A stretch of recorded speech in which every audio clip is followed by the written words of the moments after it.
नमस्कार. आज आपण एका अशा विषयावर बोलणार आहोत जो आजच्या प्रत्येक तरुण भारतीय उद्योजकाच्या प्रवासातला सगळ्यात महत्त्वाचा टप्पा असतो. तो म्हणजे आपल्या स्टार्टअपसाठी निधी कसा उभारायचा. स्वतःच्या हिमतीवर, ज्याला आपण बूटस्ट्रॅपिंग म्हणतो, त्या मार्गाने जायचं की व्हेंचर कॅपिटलकडून मोठी गुंतवणूक घेऊन वेगाने पुढे जायचं. ही निवड फक्त पैशांपुरती मर्यादित नाही, तर ती कंपनीचं भविष्य आणि तिची ओळख ठरवते. चला, सगळ्यात आधी सध्याची परिस्थिती काय आहे ते समजून घेऊया. कारण 2026च्या भारतीय स्टार्टअप विश्वात एक मोठा बदल झालाय. आता फक्त आंधळेपणाने वाढ करण्यावर म्हणजे ग्रोथ ॲट ऑल कॉस्ट्सवर भर नाहीये. त्याऐवजी सस्टेनेबल स्केल म्हणजे शाश्वत वाढ महत्त्वाची मानली जाते. याचा अर्थ अशी कंपनी जी केवळ मोठी होत नाही तर फायदेशीर आणि टिकाऊ सुद्धा आहे. आणि ही संपूर्ण चर्चा खरं तर या दोन शब्दांभोवती फिरते: मालकी विरुद्ध गती.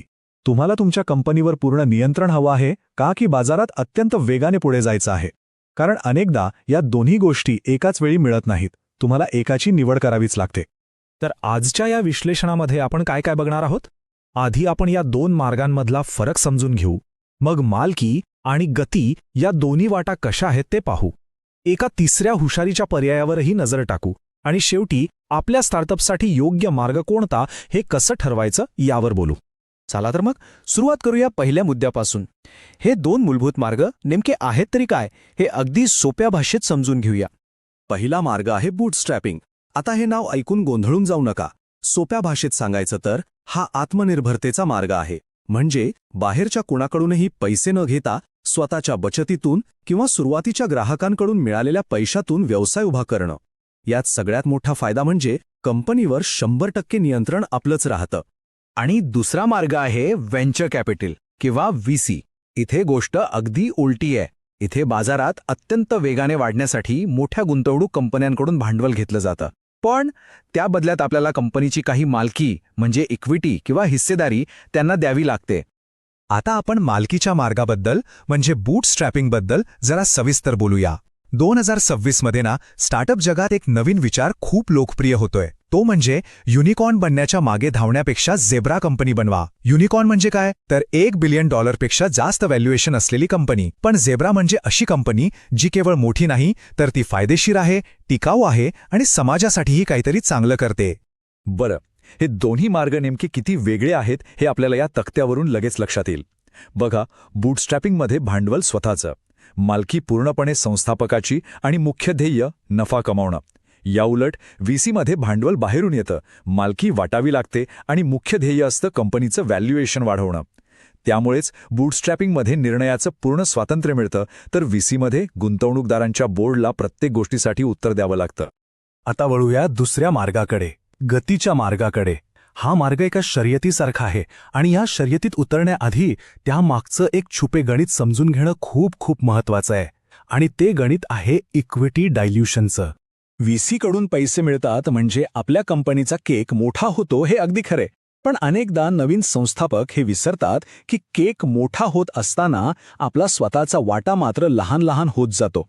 आणि हे गणित जेव्हा पहिल्यांदा लक्षात येतं तेव्हा अनेकांना मोठा धक्का बसतो. चला, हे एका आकड्यातून समजून घेऊ. 2026च्या मानकांनुसार जेव्हा एखादा स्टार्टअप पहिल्यांदाच निधी उभारतो, म्हणजे प्री सीड किंवा सीड राऊंडमध्ये, तेव्हा साधारणपणे कंपनीची 15 ते 20% मालकी गुंतवणूकदारांना द्यावी लागते. आणि गंमत म्हणजे ही गोष्ट इथेच थांबत नाही. कंपनी जसजशी वाढत जाते आणि निधीचे पुढचे टप्पे म्हणजे सिरीज ए, सिरीज बी येतात, तसतशी मालकी अजून कमी होत जाते. सिरीज ए राऊंडमध्ये आणखी 20 ते 25% हिस्सेदारी द्यावी लागण्याची शक्यता असते. आता याचा अर्थ असा नाही की मालकी कमी होणं हे नेहमीच वाईट असतं. हे उदाहरण बघा, किती छान आहे. जर तुमची कंपनी प्रचंड मोठी होत असेल तर कमी टक्केवारीची मालकीसुद्धा जास्त मौल्यवान ठरू शकते. त्यामुळे खरा खेळ आहे कंपनीचं व्हॅल्युएशन किती वेगाने वाढतंय ह्याचा. पण यात एक मोठा धोकासुद्धा लपलेला आहे. जर खूप लवकर आणि चुकीच्या व्हॅल्युएशनवर जास्त निधी उचलला तर सिरीज सी पर्यंत संस्थापकाकडे स्वतःच्याच कंपनीची फक्त 5 ते 10% मालकी उरू शकते.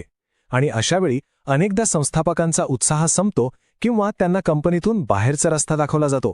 पण थांबा, ह्या गोष्टीत एक मस्त ट्विस्ट आहे. बूटस्ट्रॅपिंग आणि व्हीसी या दोन टोकांच्या मध्ये एक तिसरा अत्यंत हुशारीचा आणि फायदेशीर मार्ग आहे. असा मार्ग जिथे भांडवल तर मिळतं पण कंपनीची मालकी अजिबात द्यावी लागत नाही. 2026 मध्ये भारतीय संस्थापकांसाठी सरकारी योजना अक्षरशः एक वरदान आहेत. स्टार्टअप इंडिया सीड फंड सारख्या योजनांमधून 20 लाख रुपयांपर्यंत थेट अनुदान म्हणजे ग्रँट मिळू शकते. हे पैसे परत करायचे नसतात आणि यासाठी कोणतीही हिस्सेदारी द्यावी लागत नाही. तसंच PMEGP आणि मुद्रा योजनेतून कमी व्याजावर कर्जही मिळतं. याचा सगळ्यात मोठा स्ट्रॅटेजिक फायदा काय माहितीये? या सरकारी निधीचा वापर करून संस्थापकांना आपली आयडिया सिद्ध करता येते, एक चांगलं उत्पादन बनवता येतं आणि कंपनीचा व्हॅल्युएशन वाढवता येतं. आणि मग जेव्हा ते VCकडे जातात तेव्हा ते चांगल्या अटींवर आणि कमी हिस्सेदारी देऊन निधी उभा करू शकतात. तर मग आता या सगळ्या माहितीनंतर निर्णय घ्यायचा कसा? आपल्या स्टार्टअपसाठी नक्की कोणता मार्ग योग्य आहे हे ठरवण्यासाठी चला एक सोपी निर्णय चौकट किंवा फिल्टर वापरून बघूया. स्वतःला विचारायचा पहिला प्रश्न, आपला स्टार्टअप ज्या क्षेत्रात आहे तिथे स्पर्धा खूप तीव्र आहे का? AI किंवा ई-कॉमर्स सारख्या क्षेत्रांमध्ये जो सर्वात आधी आणि सर्वात वेगाने बाजारावर ताबा मिळवतो तोच जिंकतो. जर उत्तर हो असेल तर मग VCकडून निधी घेणं गरजेचं ठरू शकतं. आता दुसरा प्रश्न, आपला व्यवसाय पुढच्या 12 महिन्यात फायदेशीर होऊ शकतो का? सॉस किंवा D2C सारखे बिझनेस मॉडेल अनेकदा लवकर नफा मिळवून देतात. जर याचं उत्तर हो असेल तर शक्यतोवर बूटस्ट्रॅपिंग करून स्वतःची मालकी वाचवणं जास्त शहाणपणाचं ठरतं. आणि शेवटचा पण तितकाच महत्त्वाचा एक वैयक्तिक प्रश्न, संस्थापकाचा स्वभाव कसा आहे? त्यांना उत्पादन बनवण्यात म्हणजे मेकर म्हणून काम करायला आवडतं की टीम, गुंतवणूकदार आणि बोर्ड सांभाळण्यात म्हणजे मॅनेजर म्हणून काम करायला आवडतं? कारण बूटस्ट्रॅपिंगमध्ये जास्त मेकिंग असतं तर VC फंडेड प्रवासात जास्त मॅनेजिंग. तर मग ह्या सगळ्या चर्चेचं सार काय? 2026 मधला सुवर्ण नियम काय आहे? तो आहे हायब्रिड मार्ग. म्हणजेच सुरुवातीला बूटस्ट्रॅपिंग किंवा सरकारी अनुदानाचा वापर करून आपली संकल्पना सिद्ध करायची, व्यवसायाला एका पायावर उभं करायचं आणि मग मोठ्या झेपेसाठी, वेगाने वाढण्यासाठी व्हेंचर कॅपिटलचा आधार घ्यायचा. बरं, जर या विषयात अजून खोलात जाऊन माहिती हवी असेल तर ही काही पोर्टल्स खूप उपयोगी पडतील. स्टार्टअप इंडियाचा लर्निंग प्रोग्राम पूर्णपणे मोफत आहे. भास्कर रजिस्ट्रीवर गुंतवणूक निधींबद्दल माहिती मिळते आणि इक्विटी डायल्यूशन कॅल्क्युलेटर वापरून आपली मालकी किती कमी होऊ शकते याचा अंदाज बांधता येतो. तर आता मार्ग तर अगदी स्पष्ट झाले आहेत. एक आहे मालकीचा, जिथे नियंत्रण आपलं असतं. दुसरा आहे गतीचा, जिथे वेग प्रचंड असतो. आणि एक आहे या दोघांना जोडणारा हुशारीचा हायब्रिड मार्ग. आता प्रश्न हा आहे की यापैकी कोणता मार्ग आपल्या स्वप्नांना आणि आपल्या स्टार्टअपला योग्य दिशा देईल? याचा विचार नक्की करायला हवा.